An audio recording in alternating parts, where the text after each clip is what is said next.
ኦሪት ዘኍልቍ ምዕራፍ 7 እንዲህም ሆነ ሙሴ ማደሪያውን ፈጽሞ ከተከለ በኋላ እርሱንና ዕቃውን ሁሉ ከቀባና ከቀደሰ በኋላ መሠዊያውንና ዕቃውን ሁሉ ከቀባና ከቀደሰ በኋላ የእስራኤል አለቆች የአባቶቻቸው ቤቶች አለቆች ቍርባናቸውን አቀረቡ። እነዚህም ከተቈጠሩት በላይ የተሾሙ የነገዶች አለቆች ነበሩ። መባቸውንም በእግዚአብሔር ፊት አቀረቡ። የተከደኑ 6 ሰረገሎች 12 በሬዎች በየሁለቱም አለቆች 1 ሰረገላ አቀረቡ። ሁሉም እያንዳንዱ 1 በሬ በማደሪያው ፊት አቀረቡ። እግዚአብሔርም ሙሴን እንዲህ ብሎ ተናገረው። ለመገናኛው ድንኳን ማገልገል ይሆን ዘንድ ከእነርሱ ተቀብለህ ለሌዋውያን ለእያንዳንዱ እንደ አገልግሎታቸው ስጣቸው። ሙሴም ሰረገሎችንና በሬዎችን ተቀብሎ ለሌዋውያን ሰጣቸው። ለጌድሶን ልጆች እንደ አገልግሎታቸው 2 ሰረገሎችና 4 በሬዎችን ሰጣቸው። ከካህኑም ከአሮን ልጅ ከኢታምር እጅ በታች ላሉት ለሜራሪ ልጆች እንደ አገልግሎታቸው 4 ሰረገሎችንና 8 በሬዎችን ሰጣቸው። ለቀዓት ልጆች ግን መቅደሱን ማገልገል የእነርሱ ነውና በትከሻቸውም ይሸከሙት ነበርና ምንም አልሰጣቸውም። መሠዊያውም በተቀባ ቀን አለቆች መሠዊያውን ለመቀደስ ቍርባንን አቀረቡ። አለቆችም መባቸውን በመሠዊያው ፊት አቀረቡ። እግዚአብሔርም ሙሴን አለቆቹ መሠዊያውን ለመቀደስ መባቸውን እያንዳንዱ በቀን በቀኑ ያቅርቡ አለው።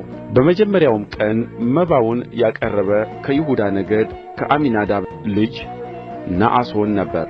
መባውም ለእህል ቍርባን በዘይት የተለወሰ መልካም ዱቄት የተሞሉ ሚዛኑ እንደ መቅደሱ ሰቅል ሚዛን 130 ሰቅል የሆነ 1 የብር ወጭት ሚዛኑም 70 ሰቅል የሆነ 1 የብር ድስት ዕጣንም የተሞላ ሚዛኑ 10 ሰቅል የሆነ 1 የወርቅ ጭልፋ ለሚቃጠልም መሥዋዕት 1 ወይፈን 1 አውራ በግ 1 የ1 ዓመት ተባት ጠቦት ለኃጢአትም መሥዋዕት 1 አውራ ፍየል ለደኅንነትም መሥዋዕት 2 በሬዎች 5 አውራ በጎች 5 አውራ ፍየሎች 5 የ1 ዓመት ተባት የበግ ጠቦቶች ነበረ። የአሚናዳብም ልጅ የነአሶን መባ ይህ ነበረ። በሁለተኛውም ቀን የይሳኮር አለቃ የሶገር ልጅ ናትናኤል አቀረበ።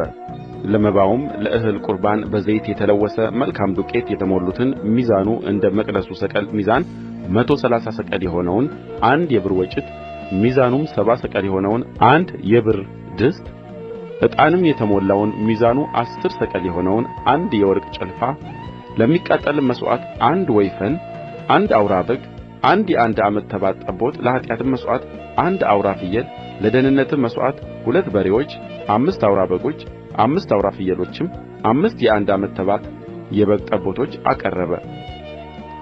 የሶገር ልጅ የናትናኤል መባ ይህ ነበረ። በሦስተኛውም ቀን የዛብሎን ልጆች አለቃ የኬሎን ልጅ ኤልያብ መባውም ለእህል ቍርባን በዘይት የተለወሰ መልካም ዱቄት የተሞሉ ሚዛኑ እንደ መቅደሱ ሰቅል ሚዛን 130 ሰቅል የሆነ 1 የብር ወጭት ሚዛኑም 70 ሰቅል የሆነ 1 የብር ድስት ዕጣንም የተሞላ ሚዛኑ 10 ሰቅል የሆነ 1 የወርቅ ጭልፋ ለሚቃጠልም መሥዋዕት 1 ወይፈን 1 አውራ በግ 1 የ1 ዓመት ተባት ጠቦት ለኃጢአትም መሥዋዕት 1 አውራ ፍየል ለደኅንነትም መሥዋዕት 2 በሬዎች 5 አውራ በጎች 5 አውራ ፍየሎች 5 የ1 ዓመት ተባት የበግ ጠቦቶች ነበረ።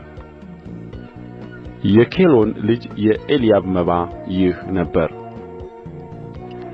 በአራተኛውም ቀን የሮቤል ልጆች አለቃ የሰዲዮር ልጅ ኤሊሱር መባውም ለእህል ቍርባን በዘይት የተለወሰ መልካም ዱቄት የተሞሉ ሚዛኑ እንደ መቅደሱ ሰቅል ሚዛን 130 ሰቅል የሆነ 1 የብር ወጭት ሚዛኑም 70 ሰቅል የሆነ 1 የብር ድስት ዕጣንም የተሞሉ ሚዛኑ 10 ሰቅል የሆነ 1 የወርቅ ጭልፋ ለሚቃጠልም መሥዋዕት 1 ወይፈን 1 አውራ በግ 1 የ1 ዓመት ተባት ጠቦት ለኃጢአትም መሥዋዕት 1 አውራ ፍየል ለደኅንነትም መሥዋዕት 2 በሬዎች 5 አውራ በጎች 5 አውራ ፍየሎች 5 የ1 ዓመት ተባት የበግ ጠቦቶች ነበረ።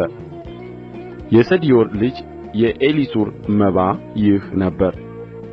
በአምስተኛውም ቀን የስምዖን ልጆች አለቃ የሱሪሰዳይ ልጅ ሰለሚኤል መባውም ለእህል ቍርባን በዘይት የተለወሰ መልካም ዱቄት የተሞሉ ሚዛኑ እንደ መቅደሱ ሰቅል ሚዛን 130 ሰቅል የሆነ አንድ የብር ወጭት ሚዛኑም 70 ሰቅል የሆነ አንድ የብር ድስት ዕጣንም የተሞላ ሚዛኑ 10 ሰቅል የሆነ አንድ የወርቅ ጭልፋ ለሚቃጠልም መሥዋዕት አንድ ወይፈን አንድ አውራ በግ አንድ የአንድ ዓመት ተባት ጠቦት ለኃጢአትም መሥዋዕት አንድ አውራ ፍየል ለደኅንነትም መሥዋዕት 2 በሬዎች 5 አውራ በጎች 5 አውራ ፍየሎች 5 የአንድ ዓመት ተባት የበግ ጠቦቶች ነበረ። የሱሪሰዳይ ልጅ የሰለሚኤል መባ ይህ ነበረ። በስድስተኛውም ቀን የጋድ ልጆች አለቃ የራጉኤል ልጅ ኤሊሳፍ መባውም ለእህል ቍርባን በዘይት የተለወሰ መልካም ዱቄት የተሞሉ ሚዛኑ እንደ መቅደሱ ሰቅል ሚዛን 130 ሰቅል የሆነ አንድ የብር ወጭት ሚዛኑም 70 ሰቅል የሆነ አንድ የብር ድስት ዕጣንም የተሞላ ሚዛኑ 10 ሰቅል የሆነ አንድ የወርቅ ጭልፋ ለሚቃጠልም መሥዋዕት አንድ ወይፈን አንድ አውራ በግ አንድ የአንድ ዓመት ተባት ጠቦት ለኃጢአትም መሥዋዕት አንድ አውራ ፍየል ለደኅንነትም መሥዋዕት 2 በሬዎች 5 አውራ በጎች 5 አውራ ፍየሎች 5 የአንድ ዓመት ተባት የበግ ጠቦቶች ነበረ። የራጉኤል ልጅ የኤሊሳፍ መባ ይህ ነበረ።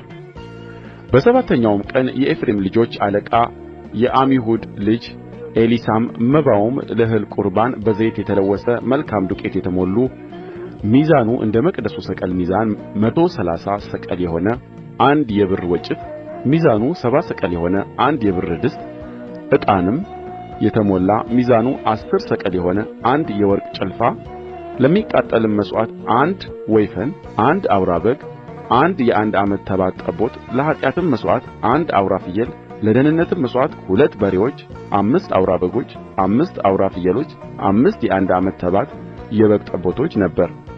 የዓሚሁድ ልጅ የኤሊሳማ መባ ይህ ነበረ። በስምንተኛውም ቀን የምናሴ ልጆች አለቃ የፍዳሱር ልጅ ገማልኤል መባውም ለእህል ቍርባን በዘይት የተለወሰ መልካም ዱቄት የተሞሉ ሚዛኑ እንደ መቅደሱ ሰቅል ሚዛን 130 ሰቅል የሆነ አንድ የብር ወጭት ሚዛኑም 70 ሰቅል የሆነ አንድ የብር ድስት ዕጣንም የተሞላ ሚዛኑ 10 ሰቅል የሆነ አንድ የወርቅ ጭልፋ ለሚቃጠል መሥዋዕት አንድ ወይፈን አንድ አውራ በግ አንድ የአንድ ዓመት ተባት ጠቦት ለኃጢአትም መሥዋዕት አንድ አውራ ፍየል ለደኅንነትም መሥዋዕት 2 በሬዎች 5 አውራ በጎች 5 አውራ ፍየሎች 5 የአንድ ዓመት ተባት የበግ ጠቦቶች ነበረ።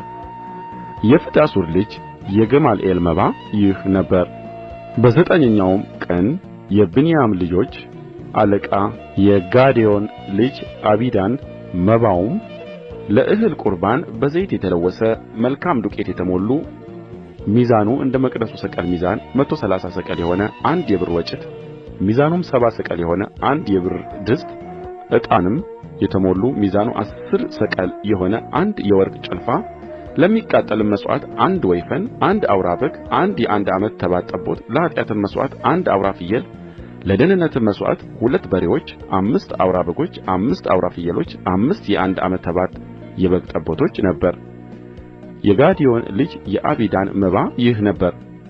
በአሥረኛውም ቀን የዳን ልጆች አለቃ የአሚሳዳይ ልጅ አኪዔዘር መባውም ለእህል ቍርባን በዘይት የተለወሰ መልካም ዱቄት የተሞሉ ሚዛኑ እንደ መቅደሱ ሰቅል ሚዛን 130 ሰቅል የሆነ አንድ የብር ወጭት ሚዛኑም 70 ሰቅል የሆነ አንድ የብር ድስት ዕጣንም የተሞላ ሚዛኑ 10 ሰቅል የሆነ አንድ የወርቅ ጭልፋ ለሚቃጠልም መሥዋዕት አንድ ወይፈን አንድ አውራ በግ አንድ የአንድ ዓመት ተባት ጠቦት ለኃጢአትም መሥዋዕት አንድ አውራ ፍየል ለደኅንነትም መሥዋዕት 2 በሬዎች 5 አውራ በጎች 5 አውራ ፍየሎች 5 የአንድ ዓመት ተባት የበግ ጠቦቶች ነበረ።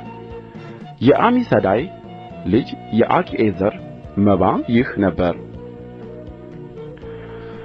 በ11ኛውም ቀን የአሴር ልጆች አለቃ የኤክራን ልጅ ፋግኤል መባውም ለእህል ቍርባን በዘይት የተለወሰ መልካም ዱቄት የተሞሉ ሚዛኑ እንደ መቅደሱ ሰቅል ሚዛን 130 ሰቅል የሆነ አንድ የብር ወጭት ሚዛኑም 70 ሰቅል የሆነ አንድ የብር ድስት ዕጣንም የተሞላ ሚዛኑ 10 ሰቅል የሆነ አንድ የወርቅ ጭልፋ ለሚቃጠልም መሥዋዕት አንድ ወይፈን አንድ አውራ በግ አንድ የአንድ ዓመት ተባት ጠቦት ለኃጢአትም መሥዋዕት አንድ አውራ ፍየል ለደኅንነትም መሥዋዕት 2 በሬዎች 5 አውራ በጎች፣ 5 አውራ ፍየሎች፣ 5 የአንድ ዓመት ተባት የበግ ጠቦቶች ነበረ።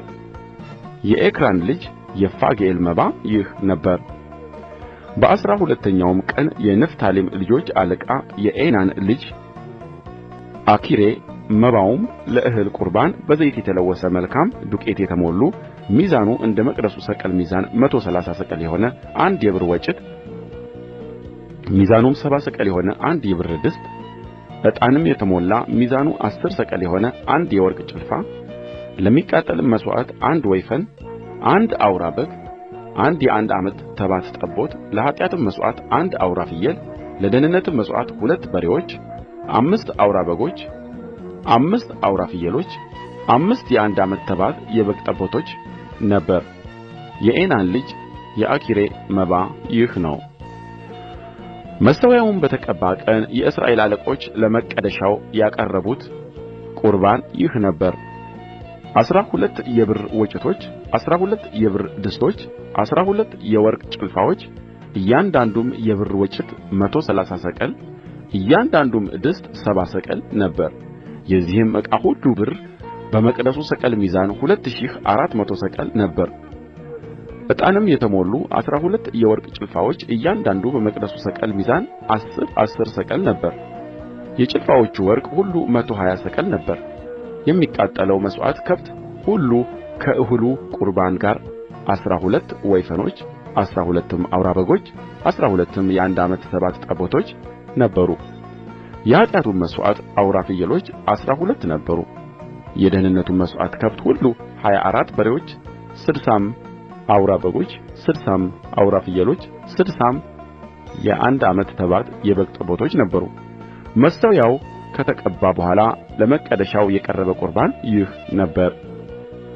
ሙሴም ወደ መገናኛው ድንኳን እርሱን ለመነጋገር በገባ ጊዜ በምስክሩ ታቦት ላይ ካለው ከስርየት መክደኛው በላይ ከኪሩቤልም መካከል ድምፁ ሲናገረው ይሰማ ነበር። እርሱም ይናገረው ነበር።